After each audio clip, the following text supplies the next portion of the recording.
Þið eru fullkomnar, það sem þið eru. Já. Þið eru frjálsar og frjáls. Mér langar kannski bara að byrja því að segja hvað er ótrúlega mögnuð sjón að horfa yfir svona marga konur. Arnar Hóll hefur held ég aldrei verið fegur en þegar það sést ekki í hann fyrir konum. Já, komið sæl. Ég er mætt hérna á Arnar Hól þar sem að baráttufundur kvenna fer fram rétt í þessu og sjáum á að mætingin er glimrandi góð og samstæðan er engu lík, en hér erum við náttúrulega að berjast fyrir kjörum okkar kvenna og kjörum kvennana sem að koma á eftir okkur. Ég ætla að tala við hana Maríu Klöru en hún er inn á skipuleggjendum þessarar merka baráttufundar. Jæja, sæl Maríanna, hvaða dagur er hér í dag? Þetta er kvennafrídagurinn 2018. Og fyrir hvað stendur hann? Hann stendur fyrir samstöðu kvenna til þess að krefjast jafnra kjara, til að krefjast þess að vera öruggar og óhuldar heima og í vinnu, til þess að krefjast þess að samfélagið lagi sig að konum en ekki að konur lagi sig að samfélaginu, eins og kjörur dagsins eru breytum ekki konum, breytum samfélaginu. Vá, það eru góð orð fyrir þið.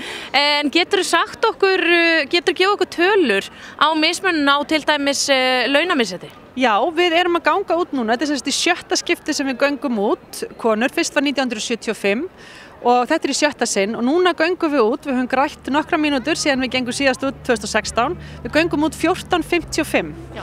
Og þetta eru hagfræðingur BCB reiknaði út fyrir okkur og ef við miðum við venjulegan vinnudag frá 9 til 5 þá séu konur í raun ólaunaðar frá 14:55 því að samkvæmt nýjustu tölum frá Hagstofunni þá eru konur meðalatvinnutekjur kvenna eru 74% af meðalatvinnutekjum karla og með sama hraða þá munum við ná jöfnum kjörum 2047 eftir 29 ár og við höfum ekki tíma til að bíða eftir því. Það er alveg skammarlega langt þangað til, en hvað er hægt að gera? Nú, það er til dæmis þessi jafnlaunavottun sem er komin núna sem betur fer og svo er það bara samfélagsbreyting og til dæmis þetta kemur líka, það sem kemur inn í þessa jöfnu eru að konur missa tekjur þegar þær fara í fæðingarorlof, þær missa tekjur þegar þær eru hlutastörfum til að hugsa um heimilið, þær missa tekjur þegar þær eru bara hreinlega neðast til að verða heima af því að það þarf að brúa bilið milli fæðingarorlofs og leikskóla, fæðingarorlofi þarf að vera lengra og allt þetta bitnar á meðaltekjum kvenna og bitnar þar að ekki líka á lífeyrissjóðsgreiðslum þeirra þegar þær eru orðnar fullorðnar. Þetta er rosalega langur hali sem að þetta hefur á eftir sér að draga, en sko, erum við að berjast fyrir einhverju fleiri hérna en akkurat þessu? Já, við erum að berjast fyrir því, sem sagt, við erum að berjast gegn þöggun kvenna. Já. Það var kvennafríið nú í ár er eiginlega sprottið upp sem stuðningur við þolendur MeToo-byltingarinnar og þetta er hugsað sem í rauninni bara framhald af kjarabaráttu af því að konur eiga getur verið öruggar í vinnu og óhuldar í vinnu. Þannig að þetta hangir alltaf sem spýtu. Það er alveg rétt. Til hamingju með daginn, hér er vægast sagt glæsileg mæting. Já. En hvað heldur að verði margir? Bara svona sláð í blind? Ég veit það ekki. Við vonuðumst eftir einhvers staðar á bilinu 20–30.000, jafnvel meira. Við bara, svo fer það náttúrulega líka eftir veðri, en eins og ég hef nú sagt áður þá konur hafa látið að hafa sig að koma í alveg verstu veðrum.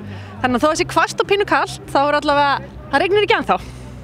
43 ára barátta stendur enn og mun gera. Til hamingju með daginn. Takk sömuleiðis.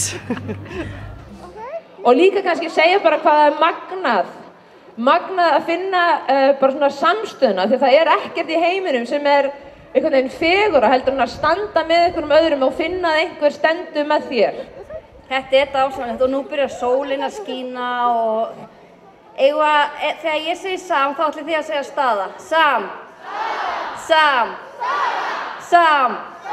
Yes! Já. Saga, Ilmur, þið eruð kynnar þessar merka baráttufundar. Er þetta heiður fyrir ykkur? Þetta er mjög mikill heiður. Að fá að tala yfir svona mörgum konum.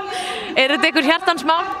Já, algjörlega. Þetta er bæðið svo sögulegt og svo geggjað að finna bara þessa samstöðu og sjá svona marga konur standa saman. Og vitið þið hvað þessi dagur snýst? Já. Já, þú veist það. Og hvað snýst það? Hann snýst að við erum konur mótmæla að þær fá jafn mikið laun og karla. laukrétt og við ætlum að standa saman í því, við allar stelpurnar saman. Takk fyrir stelpur.